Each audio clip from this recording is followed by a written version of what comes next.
Today I am at the Zen Center of Denver, and I have the distinct privilege and honor of talking with two friends of mine. They're also Zen teachers. This is Karen and Peggy Roshis. Thank you for coming. Thank you. Well, I came here, but thank you for agreeing to have this conversation. I guess I feel like starting out by saying that when I talk about this type of subject or topic, I really only have one interest, to be honest, and that is to make this exchange, this conversation, accessible to anyone out there who's listening, who may ever watch this, who feels like they're suffering, who feels like something isn't quite right, and earnestly wants to address that. So however this conversation plays out is completely okay with me. I have no agendas at all, actually. I know it will be interesting and revealing, but I just wanted to put that out there, that's essentially what I'm interested in. So making this valuable and practical as possible for anyone who really wants to take up an investigation into their identity or the Dharma, let's say. So maybe just give us a little introduction about yourself, how you became involved with the Zen Center of Denver, or even maybe earlier, how you got into this. You want me to go? You go first. Well, first of all, thank you. It's really nice to see you.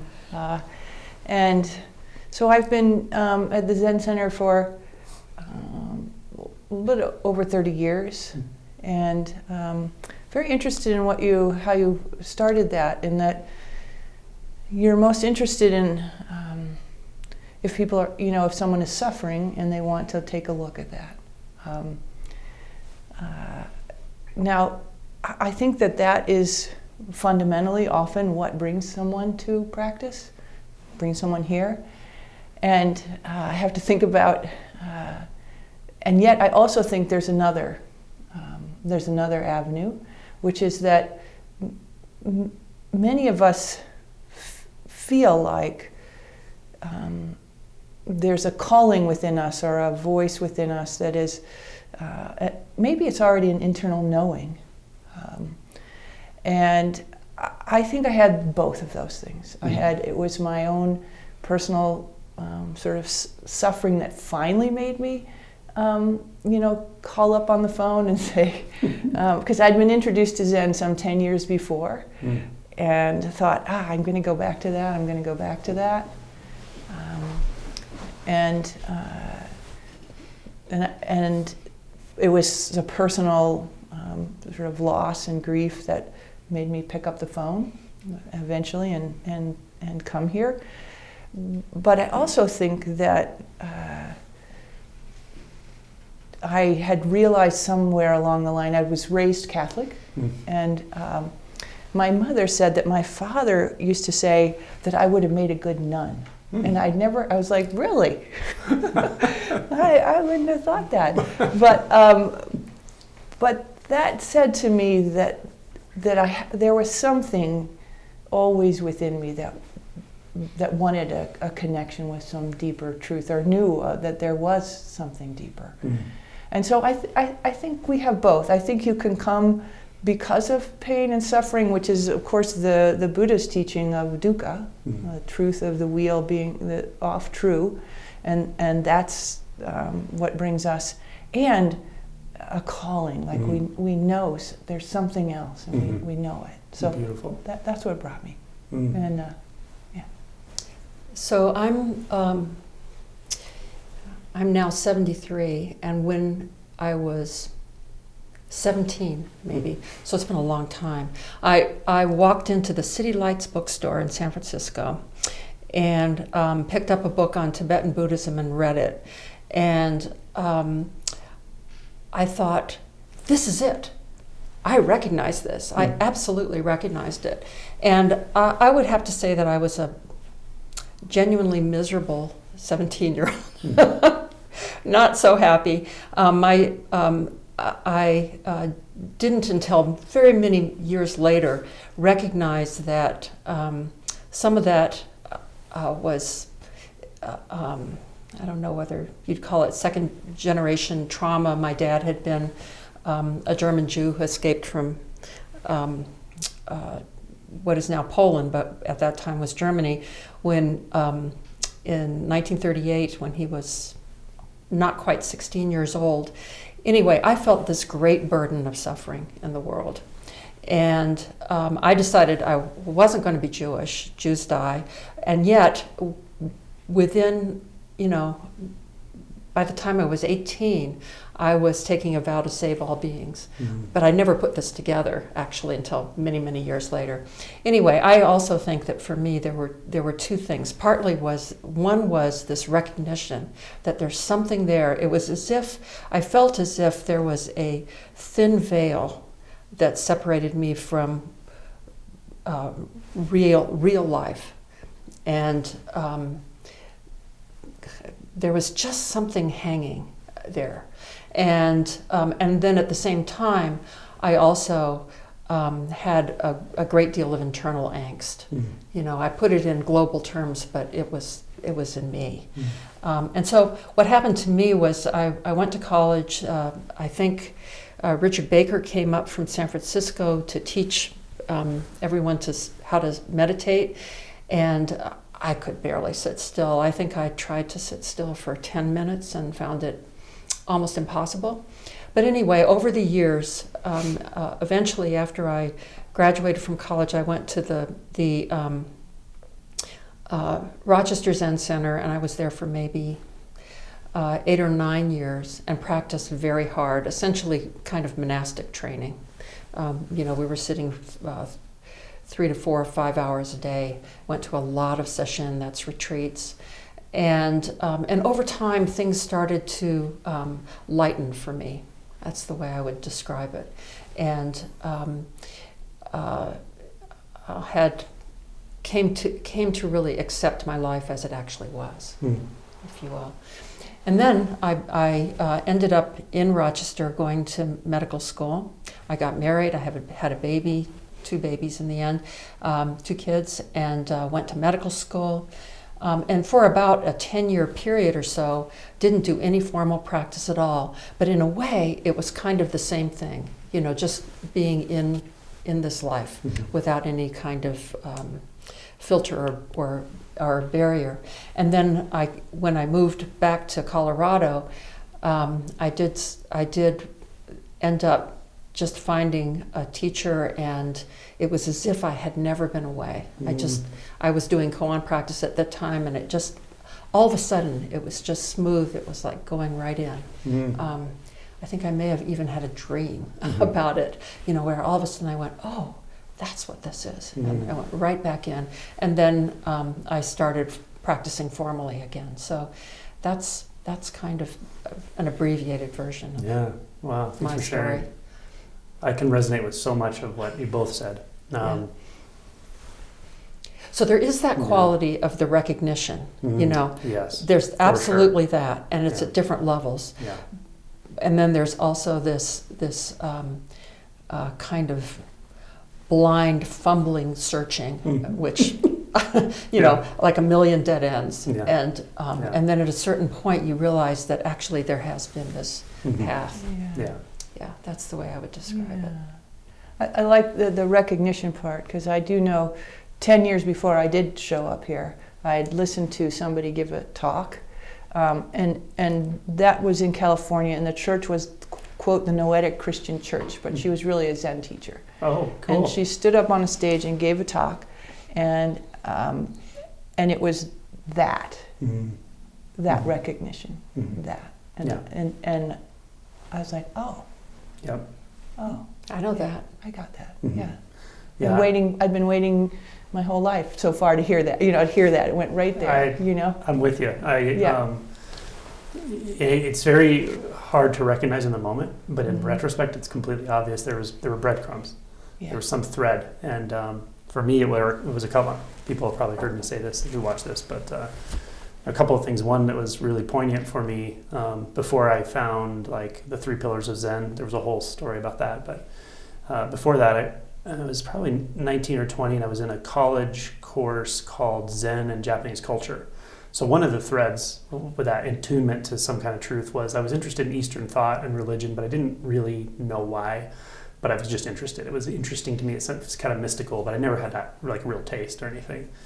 But there was a guest lecturer one day, and I think he was a Theravadan Buddhist actually, but he was a reasonably young guy. I think he was a monk or a monastic. And so he just started lecturing about what he knew. It had nothing to do with our curriculum, but it just happened to be a guest lecturer. And he's talking, suffering, blah, blah, blah, and the Four Noble Truths. I'd heard all of it. I knew what they were, and I'd read about it, but to me it was completely conceptual, generally speaking. Mm-hmm. And all of a sudden it was really obvious what he was talking about. He was saying, this can happen now. And I was like, I put my hand up and interrupted him. I said, wait a minute. I said, this thing you're talking about right now can actually happen. Because I came from just great doubt of like, I'm going to live this suffering life forever. And he stopped and he took a couple steps forward. He looked at me and he said, there's no doubt. And he just went back to lecturing like he literally came just to do that or something. And I mean, everything went gray. I was like, oh my God. I felt it. I didn't know what it was. I didn't know how I was going to, find where that thread leads. But I knew, mind to mind thing. I knew there was something more real than the suffering I had felt. Yeah. So I totally agree that there's this sort of suffering and sort of doubt mask that comes with it. At the same time, there's this thread of, it's almost sometimes jester-like. It can come in the strangest situations. Sometimes it comes with traumas and various things. Other times, bookstore. You bump into the right person at the right time. And all I can say to anyone who's felt that is answer that call. So yeah. So this Zen Center is in the lineage. Maybe someone could just briefly explain the lineage. Well, this particular Zen Center, Zen Center of Denver, was associated with the Rochester Zen Center, and Dana Henry was the founding teacher. Dana Henry Roshi was the founding teacher. After he retired, we ended up selling another building and building this particular space. And that's just in the last few years. We opened just before the pandemic. Dana, after he completed his training at the Rochester Zen Center, went on to train with Aitken Roshi, Robert Aitken Roshi, who founded the Diamond Sangha. And so there's been a very close association between this Sangha, this center, and what's called the Diamond Sangha, although we're not formally in that line. Okay. I also ended up training with Shishin Wick, who was in Maizumi's lineage from ZCLA. And so I have my Inca, my authorization, my formal authorization is through the White Plum Sangha.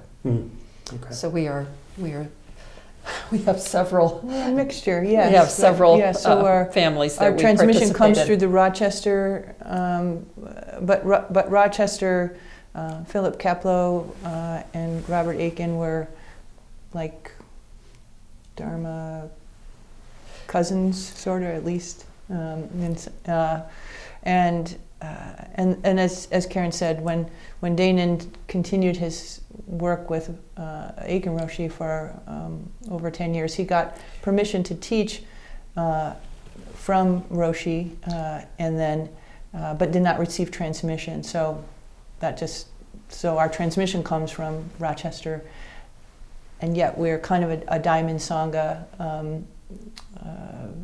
practice center, really. But the other thing to say, going back to your question for folks who don't know very much about all these different lines, is that formally we're Soto, but we're in the Yasutani Harada sort of line of Soto, which is a particular training path. And that's different than the Rinzai training path, which is a distinct and different kind of curriculum, if you will. Yeah, but I think that's what I was kind of getting at, is that from what I remember, Danon Henry Roshi, my teacher, your teachers, yes. describing that in Japan, Harada Roshi specifically was trained he was a Soto monk, I think, right? But he did not purposely incorporate koan practice because he just perceived, at least in that time space, that people didn't have a lot of actual shifts or awakenings or whatever. And he kind of infused the two, which is quite uncommon in Japan, actually, I think. I don't know if it is now, but in the past it was, to have Soto and Renzai sort of intermixed. It's sort of a fraught area. Yeah, I think it's genius. That's one of the things I wanted to talk about or ask about is, it's beautiful. Like in the book I wrote, one of the things I say is you really need to find where intention and surrender meet. There's some magic there, and it's also probably just a step back to what we were talking about before, where does that innate knowledge of truth, of living truth, meet the relative truth of human suffering? Where do they meet? So there's something beautiful, I feel, in this lineage that really is where that Soto and Renzai come together. And even practice-wise, they seem completely diametrically opposed, but at some sort of stage of insight, I would say it becomes clear they're not. Stillness and movement are not two. Form and emptiness are not two. To me, it's so beautiful that this came forward in this lineage. Mm-hmm. Yeah, you have to have, there has to be great doubt, what we call great doubt, or the inquiry quality in practice. And at the same time, if you don't also have this underlying faith and capacity to be with, then your doubt just spins you around, you know. Yeah. And so, and at this, in both paths, there is a place of letting go, or, you know, there is that place. Yeah. And so I think that that's true. Do you, maybe getting into a little bit about teaching styles and so forth, do you generally let the practitioner or student sort of decide and feel into what works best for them, as far as, do they want koan practice? Are they more interested in shikantaza practice? You want to take that? We're a little different, but probably more similar than different. More often we start, you know, I think the first thing that happens when someone would come here would be just to get to know the person and to settle in, you know, to our beginning practice, although it is not a beginner's practice, is breath counting. It is a very powerful practice, and especially if you engage it, I think, with a teacher too. So we start with breath counting, and you can absolutely wake up counting your breath. There's no doubt. And then we potentially, as the person settles more and more and works with a lot of the sort of these parts of the mind, as things settle, we might go to switch to following the breath, and then depending on the person's aspiration, like, what are you here for? Some people come just because they want to feel calmer and more settled in their life and have less suffering, and that's more mindfulness, and we work with that. Although, not to say that the intense awakening practices don't help, but I like to meet people where they are and then work together a little bit, and then we would say in our tradition there are 2 awakening practices to take up. Then once you feel, if you feel ready, if you feel called, if that's your aspiration, then it would be either shikantaza or a koan study.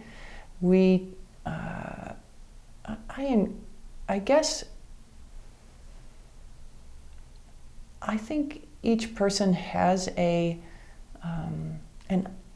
sense about which practice suits them. Sometimes they start with koan and we eventually move to shikantaza, and the other way is true too. Sometimes we start here and move to koan practice. So I find them mutually supportive, different, but I think that there's a lot of fear about koan practice, and maybe we could talk a little bit about that, because I've found more and more that people don't want to take it up as much as they used to. Let's just say. And so, I don't know. We both came from the koan tradition and love it. So, would like to encourage people to take it up. So, what do you think about? Well, I just want to go back. There are two other comments I would make just about the choice of practice.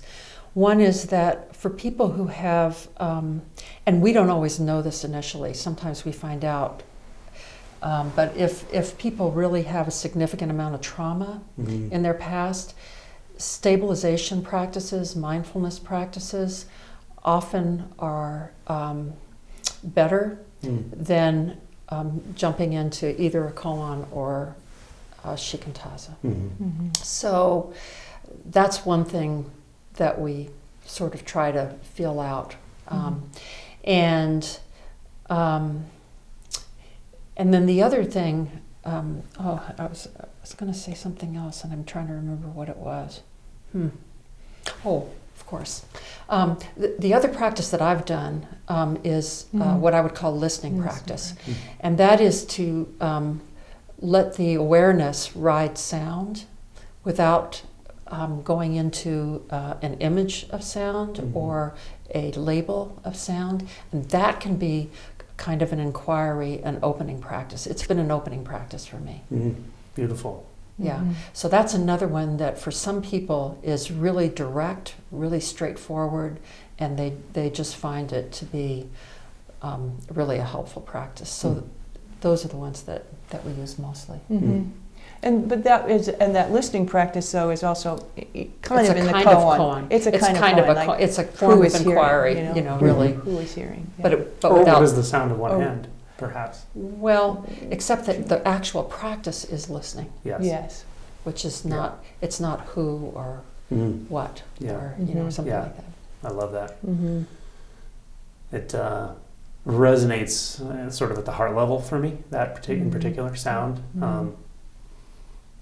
The Bahaya Sutta, the Bodhisattva of Compassion, the one who hears the sounds of the world. Yeah. Yes. So, in fact, the description that we read from that sutra is an excellent example of how that practice opens the mind. So, anyway, that's it. Yeah, I love it. But what you were saying is that people are sometimes afraid of koan practice. I think the very sort of vigorous approach that I certainly experienced early on with koan practice, I mean, that's not so common anymore. Honestly, it's much more of a investigative, settling and then inquiry, but not intellectual inquiry. Right. That's for sure. Mu is. I just have this love affair with Mu that goes beyond this lifetime. Yeah. I mean, so for me. I don't know if either one of you even know this. I may have written in my book, but what really set this on fire, this whole thing that led to Kensho pretty rapidly, was reading the 3 Pillars of Zen.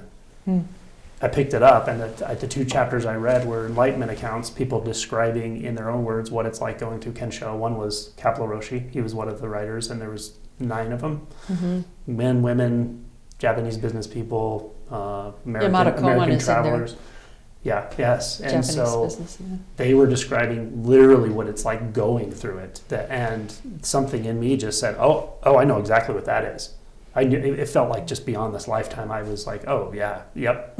I don't care if this body dies away. That's where I'm going. And then the other was the chapter on Doksan. And I didn't realize, looking back now, it's obvious that's a pretty radical thing they did, where someone sat there and remembered what they said in Doksan and wrote it down afterwards so they could publish it in a book. I mean, it didn't give anything away, of course, that would be important for actually breaking a koan, and yet the flavor of how the Roshi, it was Yasutani, I believe, pointing of how to work with Mu, that's what did it for me. I mean, I was like, oh, yes.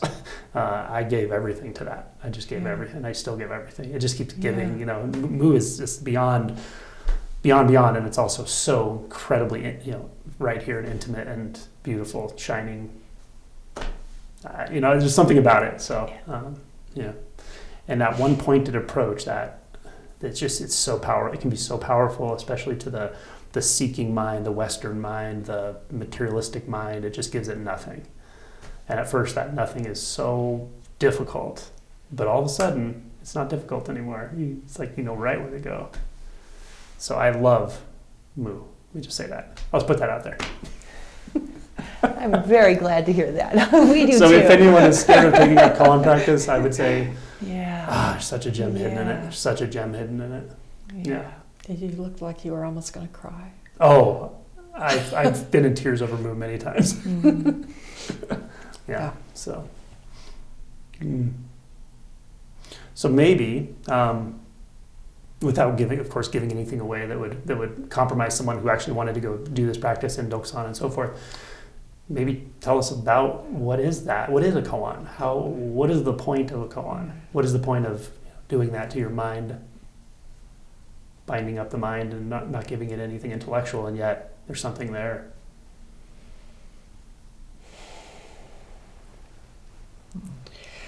The way I see it is that a koan is a way to distill your own longing and underlying doubt. Is the kind of doubt we're talking about here is not discounting or skeptical doubt. It's this underlying issue of, what is this? Who is this? Whatever that question is for us. And often that question doesn't even have a sentence associated with it.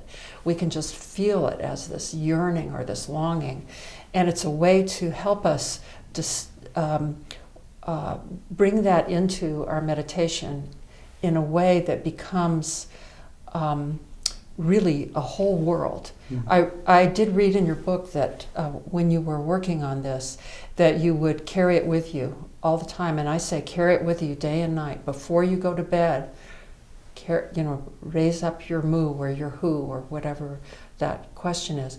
The first thing in the morning, look for that. If you roll over in the night, it's there. And then it may fall away. It may appear that it's fallen away, but then you find it. So you start to just carry it, and after a while, what happens is that instead of you carrying it, it carries you. You're inside of it, and then that quality is what we call ripeness.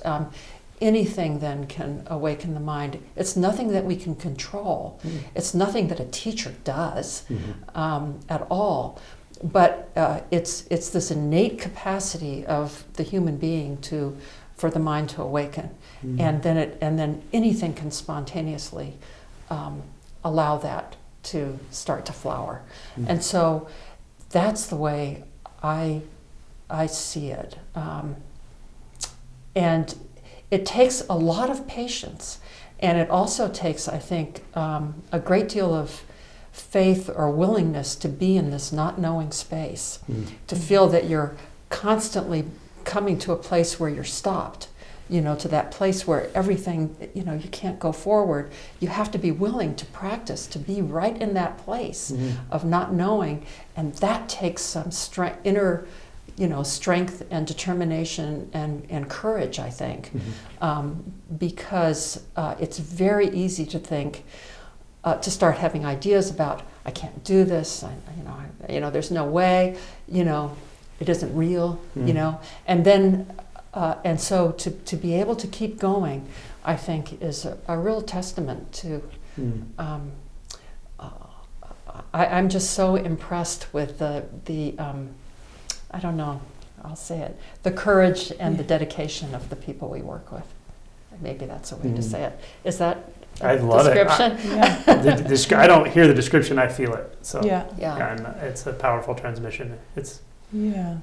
So, well, I just want to say that about koans and dokusan, that's one thing that I'm not sure if your audience knows, that so a koan in our tradition anyway is assigned to you by a teacher, and it is one of the most frequently used koans is the koan Mu. And it comes from an exchange where Zhao Zhou, a great Zen master is asked by a student, does a dog have Buddha nature or not? And Jiao Zhou answers mu. And in Chinese, mu means no. But the question for you is that Jiao Zhou did not mean no as opposed to yes. So what is mu? And you're right. The as Karen described, as you described, you give yourself to mu. You practice into mu. You carry mu. You until really there's nothing but mu. You sort of, in a way, it has absorbed you. You absorb yourself into it until. But one of the things that struck me in this moment was that we'll have students who are interested in a koan, or they're asking about it, and they think they might be ready for a koan, and I will usually say, well, so tell me, why are you practicing? Why do you practice? And often, if I would say, I might get a response like you just did, like they're about to cry. Maybe they can't put words to it. And so there is something that is inexpressible in that moment when they look to see, I don't know. And then it's like, yeah, this is a good practice for you, and this will be a good practice for you. But I also wanted to share, Dane and Roshi, often when we would take up this practice of mu, he gave us, he would say there's 3 energies with which you engage with mu. And the first one is as if you're a mother hen sitting on her eggs, that you, it's this great faith part that, if I sit here and I just give myself to this, I know that, my chicks will hatch, so to speak. So it's just that great patience, honestly, and yet presence within that. The other was like, the second one is like a cat watching a mouse hole. You know that the cat won't take its eye off that, just won't. And the third was as if you've lost your child, or the most precious thing in the world to you, your child, your pet, your lover, and you will not give up until you find them. And I will say, at different times, you'll have maybe different energies around it, but if you try doing them all at once, it's like that you carry it, you can't take your eye off of it. There's this deep, it's like you say, the intention versus the surrender. There's this deep just surrender to it, this sitting, and then there's this thing that makes you cry when someone says, "Why are you doing this?" That energy, with it. So I love the paradoxical nature of Zen, in that traditionally, or certainly in Japanese Zen, there's a quite a masculine quality, almost like an austereness, a harshness, and with koans almost a forcefulness. And yet, when that matures in the practitioner, there's this very profound innocence, it's unconditional love. It's not even conditioned upon form. It's beyond, And I think you just touched on that so clearly. Yeah. If you think that what you're searching for, and we all think this initially, but if you, the longer you carry the idea that it's outside of you, that it's somehow not you, you keep bumping up, Mm-hmm. you know, against that. Mm-hmm. And then there's a certain point where that falls away, Mm. and you realize it's not outside you, Mm-hmm. that you're not searching for something other, Mm-hmm. you know.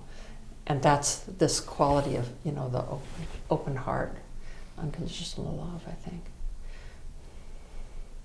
I also like what you said about just getting a sense of where someone is. You know, what do you want? And in just practical terms, I find that to be very useful as well. And because I think that many humans operate with some level of inauthenticity, and not always aware of that. And so much of this is about clear seeing. What do I actually want, really? I mean, what am I after? And what do I think that will give me? You know, am I looking for surrogates in that? And just the question alone, what do I want? What do I really want? Mm-hmm. Is valuable. I don't mean to be iconoclastic or anything, but it struck me at one point that the Bodhisattva vow is such a powerful and beautiful vow. But when you start, maybe you should be honest about what you really want. Do you really want to save all sentient beings, or do you want to stop suffering, or maybe you even want to find the perfect lover? Mm-hmm. If that's part of what you want, I think it's important to be honest with yourself. Mm-hmm. And by not addressing that, things are skewed. It's a little hard to know your instincts, your intuition. When things, when you really fully accept that human part of yourself and maybe address it if you have to, all of a sudden intuition becomes much more tangible and fluid, enjoyable, and obvious, natural. And then I think those sorts of vows start to come online at some point. It makes sense. Yeah.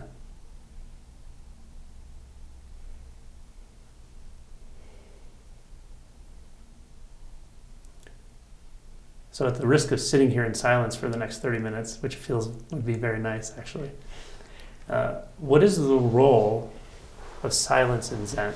Silence and stillness specifically.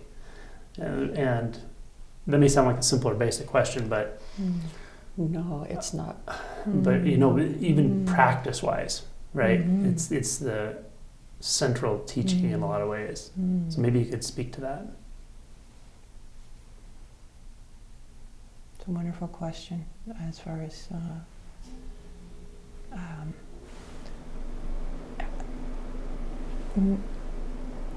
we just had a seminar where we introduced 25 people to practice and to the Zen Center. And I think pretty much everything we do here is to allow for the experience of true silence, true stillness, and yet it can be foreign. And so the container of our meditation hall with particular ways in which we enter, we bow, we take our seat, and we help everybody find a position that they can sit in the chair or the cushion, so that they can sit and be still for 25 minutes, and then get up and walk, and then sit and be still for another 25 minutes. And it's simple and yet so profound. That you can. A lot of people. When I tell people, we just threw you into the deep end of the swimming pool, because we don't give people guided meditations, and we don't encourage that you squiggle around in your seat and that you reach for your water bottle and you drink your water. That's the whole point, is that you may actually have this experience of utter stillness, of silence, and silence within the ways that the bells are ringing, and so an unmoving quality that is happening all around you all the time, and yet you access it by being still. Even if your mind is doing this, your body being still will eventually, everything settles. And so I think it's the really one of the hearts of our practice and realization, honestly. And that's why we do Zazen in the way that we do it. That's why we have long periods of sitting and week-long retreats that are where you don't have to speak, where you can come talk to the teachers, but it's silent. And it's that invitation is always there. And I think that people, when they come here to this space, feel that's what they connect with. They feel it because we've spent so much time in silence here. So I guess that's, can you hear something else? And also, as you deepen in practice, you start to see that there is something that is always silent, always still. And the truth is, you carry that with you, even while you're talking, even while you're walking, while you're working, while you're going to sleep or running for the bus or whatever. The heart of that, there's a stillness, a complete stillness in that. And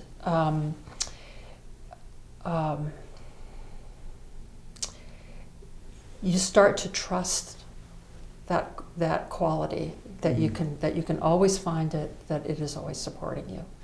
I don't know if I'm expressing this very well, but very, very but well. but that's one of the fruits of practice that I think is not that long in coming. People start to feel it even if they don't truly completely see it and recognize it, you know? Yes, absolutely. And I was going to say, what would you say about that? Because you asked that. Yeah, it becomes very paradoxical because the truth of it is, at some point, movement and stillness cannot be. There's no way to pull those apart anymore. At the same time, our minds are quite active at first, and so the body does follow the mind, and it's an attunement. You attune to that fundamental primordial stillness that is always available, always operating, actually. But we're just a little out of discord with it, maybe. Let's say it that way. And in the relative sense, my absolute favorite thing to do is sit and retreat in silence. I don't feel like I lose. In the past, maybe early on, it would have felt like. I don't think it was ever really hard for me not to talk, but I see a lot of people. It's very challenging to disconnect from the talking aspect of connecting with others and so forth.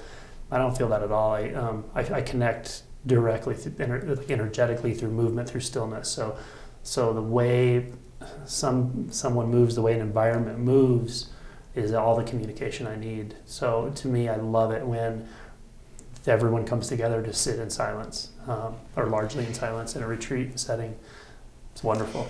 it can feel that you're just, I mean, I remember this vividly from when I was just starting out. It can feel that you're sort of on the edge of a cliff. You know, that there's this huge space there, and there's this panic that comes up, and you go, oh my God, you know, what is this? And I remember one time, you know, I was fairly inarticulate, very young. I went in front of Philip Kaplow and said, you know, what's going on? He said, you know, I thought he was going to say something along the lines of, there, dear, you know, no problem. Instead, he said, what are you talking about? You can't fall out of the universe. And of course, he was absolutely right. But at the time, I thought, I'm falling out of the universe. You know, there is that panicky quality that can arise. Absolutely. You know. Yes. And it can take a while before you start to feel that that's your home. You know. Absolutely, absolutely. It's a mirror in a sense. It will show you everything you're not seeing, whether it's repressed fear or, you know, existential fear. I do like what Adyashanti says. It's a bit of an aside, but, you know, he says when you start to feel existential fear, you're in the right neighborhood. Because it can, and I really do tell people, kind of quote, fear barrier, and just... Well, it's true. The ground really is unstable. If you know that it's okay and you haven't broken the universe and you haven't broken your mind, you're just feeling a very, very intense emotion, it's okay, emotions pass. I think it's helpful, but it can be surprisingly, it can lead to surprising places. Just sitting still for 30 minutes and meditating daily, that's great, but try it for 3 hours straight, try it for 4, try it for 3 days, you know. That's when you really start to find the places inside you that you otherwise don't access. So in a more practical sense, it's hugely valuable to find aspects of yourself you because the mind is so busy and we are so busy, you can easily overlook them.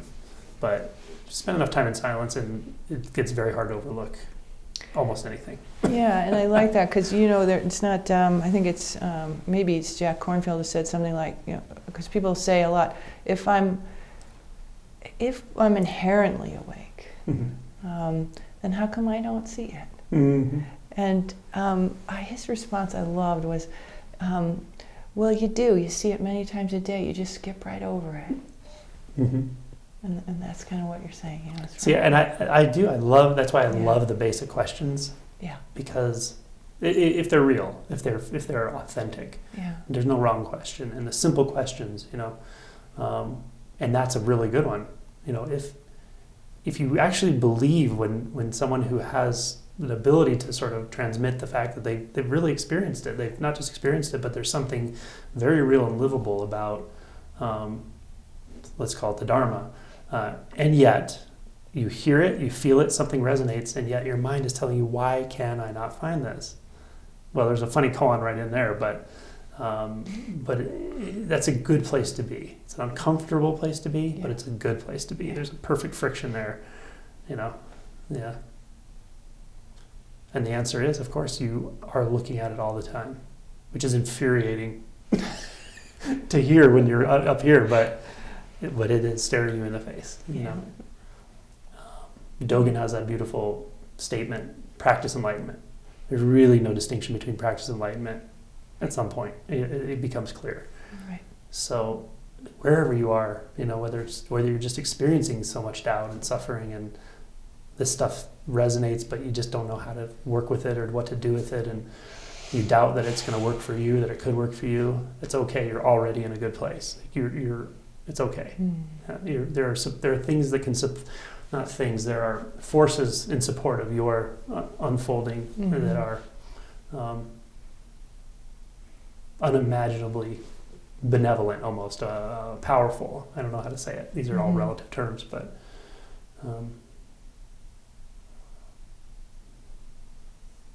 And it's heartening that I remember our teacher saying, close to when I first started coming here to sit and so forth, but he said, isn't it just almost a miracle that we have a tradition, something like this, where you can come and it's alive. It's a living tradition, meaning it can deliver the goods. And yeah, it is actually. It's really kind of miraculous that this is available.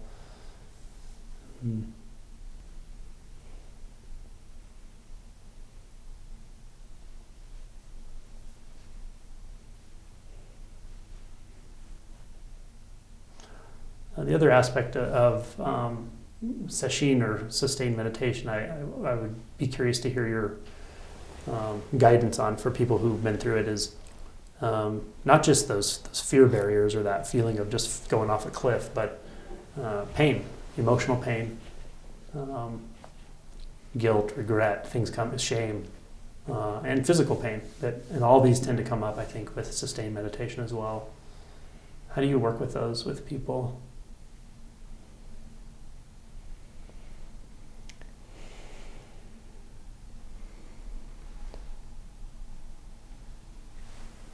Well, the first thing always is to welcome everything that arises. To not resist what is arising. So pain is, let's say, physical pain. There's no doubt in a week of meditation on these that you will experience that. And whatever the pain is, and sometimes whether that's, and then again, same true for emotional pain, whether it's yours or the world's you are in touch with. It can be, you don't even know sometimes where this is coming from. I remember when I first started to sit and I felt this deep, and I didn't think it actually was mine, but I knew I was in touch with some deep pain. So your own pain, the world's pain, physical, emotional, and or mental. All of it is number one, welcomed and held in some. We to hold it in some kind of loving container, because it is what's true right now. Here it is. So, and I think so. The first thing is to different if somebody's being overwhelmed by it. That's a little different. Then we ground. You know, we go take a walk and we settle in a different way. But if it's otherwise, we find that space that allows it to arise, and then something else it may be possible. And you can either go directly in, closer, into minute. Or you can, like I said, be that space in which it arises, and you can work with it one of those ways, usually, is how I see it.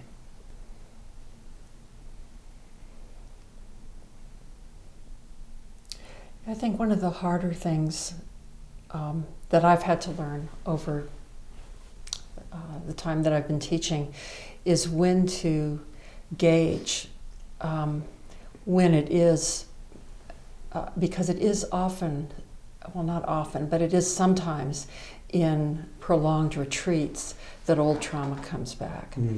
And when to recognize that somebody's being overwhelmed or flooded with that, then the direction needs to shift to more of a self-care, loving, restorative approach. You know, that's not, and I think that I used to be more hardline when I first started teaching, and I've just learned that that wasn't wise, and that for some people to really, you know, to sleep, to practice sort of a lot of self-care, this loving and this spacious, open, caring embrace, really, is what's needed. And there are also those times, and I think my guess is that we've all experienced this, where what has arisen, it may feel like physical pain, it may feel like a kind of darkness and confusion, and you actually, whether it's our resistance, whether it's sort of the last last thing that we have to move through, I don't know, but you actually have to go right there. You practice right there, you know, with this letting go, opening, and then it can absolutely just melt away, and there can be great clarity. And so I think we've also all had that experience too. And so when is the right way? I think that depends on the person and their circumstances. I couldn't agree more. Yeah. There's a calibration that comes in, and having been through so many things yourself, but I love two of the aspects of what you said, and one is that sometimes people don't need insight, they don't need, you know, pushed, they don't need to hear that there's no self.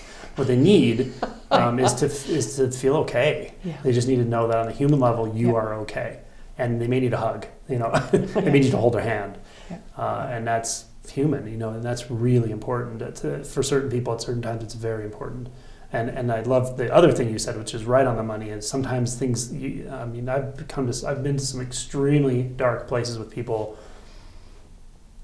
the things I wouldn't even repeat, and yet some willingness to go there almost feels like risking my own safety almost. I mean, I'm not talking about really in practical terms, but the energies that can come up with some of this stuff can be surprising. And you can't go anywhere in someone else that you won't go in yourself. So there's that those places meet at some point sometimes, and I guess the underlying salient point for me with that is it has to be truly unconditional love. You have to be able to really understand and inhabit that rage, that destructiveness that is in some people. There's probably in all of us to some degree, but for some people it really can manifest with practice and so forth, and unbinding of identity. Sometimes an image that I'll use is that it's like the moon. We like and sort of have this bias towards thinking bright, clear, shining, that's our practice, that's what awakening is. But that awakening encompasses the dark side of the moon, the entire experience of a human being, that there's also, that is in there too. There is nothing that's rejected. And that's what makes the wholeness, really, that dark face. And so for people who have a hard time accepting that they're not only bright and clear, and they really want to cut off or get rid of this other aspect of themselves. No. I'm with you. This wasn't very exceedingly challenging, but I do remember a retreat where we went in to talk to my teacher, and because all these dark thoughts were, all these things were coming, and his response was, you're allowed to have every thought that has ever been thought.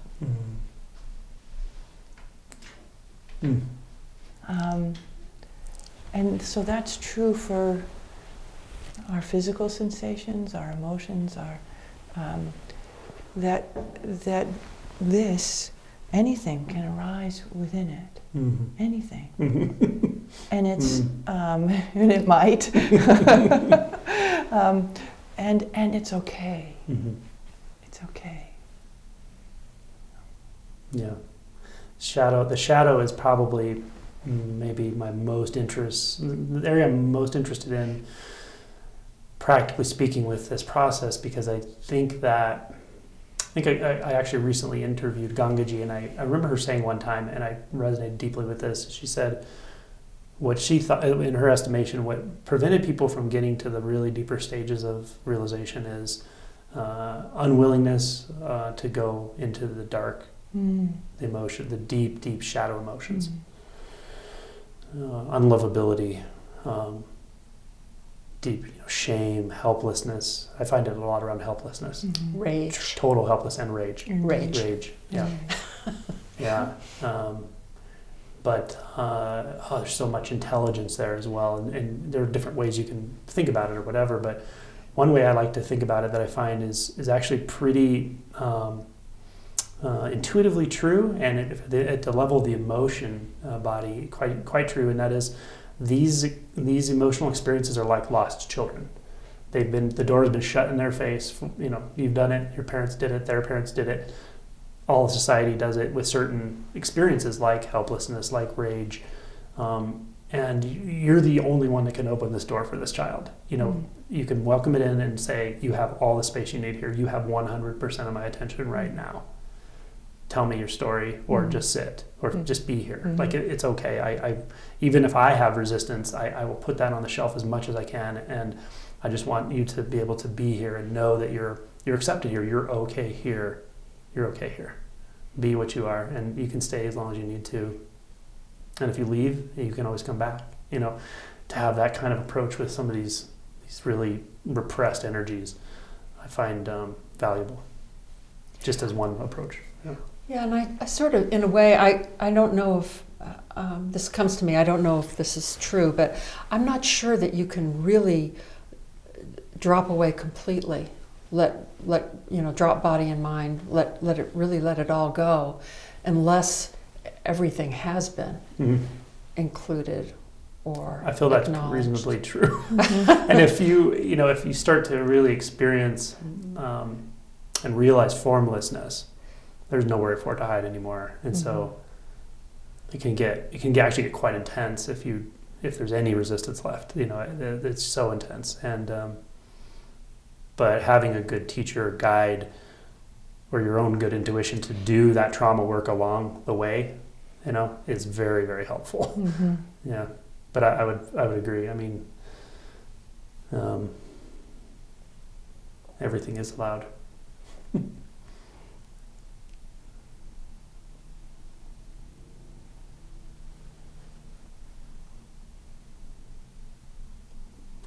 So another question that came to me earlier today, actually. Zen being traditionally a reasonably masculine, I guess, depending on how you define that, sort of practice. Do you find your own influence softening it? Have you found any value in? What comes to mind actually is Adyashanti, who was a Zen practitioner We're familiar. Yeah. So he was apparently a pretty dedicated practitioner, but he was a very sort of masculine guy. He was a competitive cyclist and so forth. And he said that he got a tremendous amount out of Zen, but he knew intuitively there was something he had to address outside of it. And he looked to Christian mysticism actually, but for the soft side, the surrendered side. So I was just curious, do you find that practitioners look for other things like that to complement their Zen practice, or have you started to find it evolving in here with your teaching and so forth? Yeah, there's something I can say about this. Yeah, go ahead. I'm thinking on it. There are some people who really are attracted to Zen because they like the formality. The formality is reassuring in a way, and they heard this word mind, and they forget that the kanji for mind is also for heart. So they don't think of it in terms of heart-mind, they think of it as mind. And there are ways that you can approach practice and insight, which is very cool. It's like clear seeing. You see the great space, you see the boundlessness, and experience that freedom, but you don't feel it. You don't feel, the unity, the love, the heart, all of that kind of stuff. So the people tend to have experiences that tend a little bit more towards one or the other, but over time, it's important for these to come together. In other words, you can't, and you know this very well, you can't sort of opt out of your emotional development and the areas that you need to address to be clearer emotionally and more settled emotionally, and to be able to express that aspect of what you realize. So yes, I think so. I think Zen. That's maybe I wouldn't say it's a failing of Zen, but it is a potential. It is possible to practice Zen as kind of like I don't want to say a mental exercise, but more like a transcendent approach. Yes, and get disconnected from the human being. So there's this wonderful quote that we are Buddhas learning to be human beings. That's when you meet someone who has really practiced a long time, they are very down to earth. They're very open and kind of direct and maybe even simple. Yeah, absolutely. And Yeah. and so yes, there can be that way, and over time it becomes really clear if somebody's using their practice in that way. I love that. I think if I have an approach, I don't actually have any approach. In one sense, people show me how they wake up, which I think is so beautiful. Everyone does it slightly differently. There's a commonality to everyone, but there's also different textures, and there's profound intelligence to those textures. They're bringing something no one else can bring to realization. It's so beautiful. So I don't know anything. I just watch people wake up and they show me what works, and it's great. but I don't know how else to say that the feminine or surrendered aspect has surprised me more than anything in people I bumped into, just because I did come from a more masculine mindset, perhaps. Like, I did sort of view Zen that way, but it also made sense. The harder you work, the more you get. Why? Of course, that's how it is. The harder you work at something, the more you realize it'll, and that was blown completely up. It's not like that necessarily. There's value to practice, of course. There's value to hard work, of course. There's value to dedication and one-pointedness. But there's a whole other side to things. Well, there's a whole other side to things. And I don't even remember who told me this, but the guys get mushy and soft and tender and discover their open sweethearts, and the women become warriors. Yeah, So, absolutely. Yeah. So Well, that So it's you're saying balancing. is a practice. Yeah, it is Yes. balancing. Mhm. yeah, it's a balancing practice. But I will say that it's true, Angelo. You might think that here we are, the two women sort of abbots of this center, and that I think we do have more women who come, but Zen is still quite a lot of people that are interested in it. Do more percentage of men come still, and that, I think that's just the nature of the practice itself. I will have people sometimes come into the Doksan room, and after they've been practicing for a while, because we are quiet and still and not, someone will say, well, where's the heart here? And I appreciate that question and I also say, so Zen is a jhana tradition, which is a insight. It's not the path of service. It's not, and yet they all meet. And the more you practice, the more you see the heart.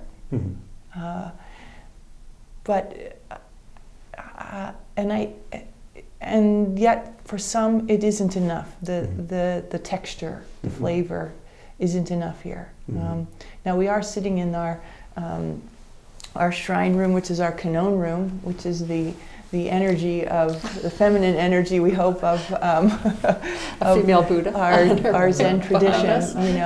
We don't. Manjushri's in the other room with his sword, cutting off. Yeah.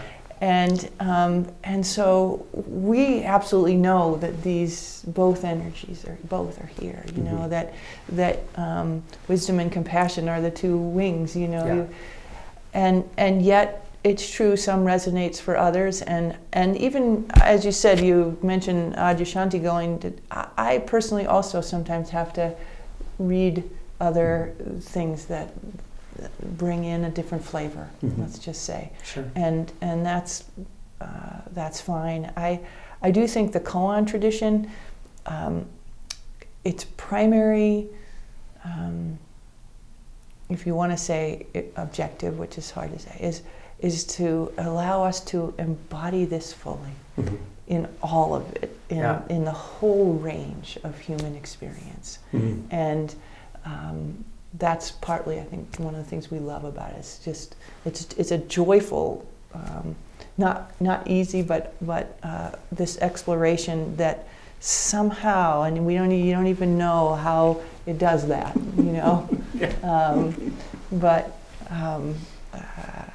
So I guess both are true. The great paradox. One of the koans for me that was so profound, and I actually didn't work on the koan. It was a teisho, but man, this was so many years ago. This is when I very first came here, probably 25 years ago, a long time ago. Sensei or Roshi Henry was giving the talk, and it was Sei and her soul are separate. So powerful, so profound.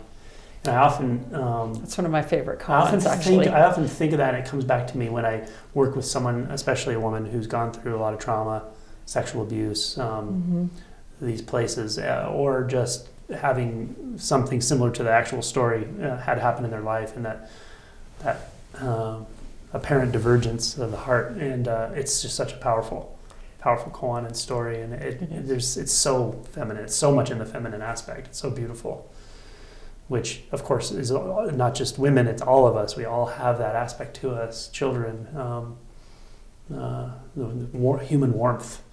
And I would agree that Zen is not devoid of that, but the practice style can resonate with certain mindsets and also encourage certain mindsets. And the sort of holistic practitioner at some point I think they will intuitively know. Maybe they just need to go learn some dance, or maybe who knows. You're so funny. Yeah. That's what I did. Mm-hmm. I had to get up and start dancing. Mm-hmm. Yes. Mm-hmm. The body moves. The body just moves. That's what happens. Yes. Yeah. It knows. Yeah. That's the only koan that it's about a young woman. It's the only koan about marriage. Mm. It's the only koan about love And emotion. and emotion. Yeah. And important Such a good koan. one. Do you want to give your maybe just a quick interpretation of it, or you probably know it better than I do? Well, I'll just say what the You don't have to. It's complicated. Okay. I won't demonstrate a koan, but it's the actual koan. There's a story behind it about a young woman who wants to marry this guy that she's always been in love with, and her father wants her to marry somebody else, and so she runs away with him. And then for years, and she has a family and is raising the family in another country, and then decides, I really want to go back and see my parents. Goes back, and it turns out that she's actually been lying in a bed, sort of unresponsive during all the time that she thought that she was out, living this life, married life with her family. And so it's the way that we are divided, and then the koan, the question, the inquiry is, say and her soul are separated, which is the real one, and it's about the way we pull this apart, and of course our practice is about this, that it's not about the mind and the heart, it's about this, and it's such a powerful one. It's just so beautiful. Mm-hmm. Mm. And she discovers, I could be wrong, but part of the story is she actually comes back. Her husband or whoever takes her back on the boat. Yeah. And he goes and tells her father, I have her with me. And he said, what are you talking about? She's there in bed. She's in bed. She hasn't moved since you left. And these two beings come together. And they see one another, and they become one. Mm-hmm. Right. Yeah. Yeah. It's like this. One person. Yeah. Yeah, one person. Okay. So it's how are we a whole? How do you live How undivided? Are we whole and undivided? Mm-hmm. Mm.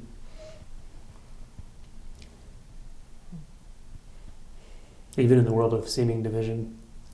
Exactly. Mm-hmm. Yes, in the midst of division. Mm-hmm. How are we whole?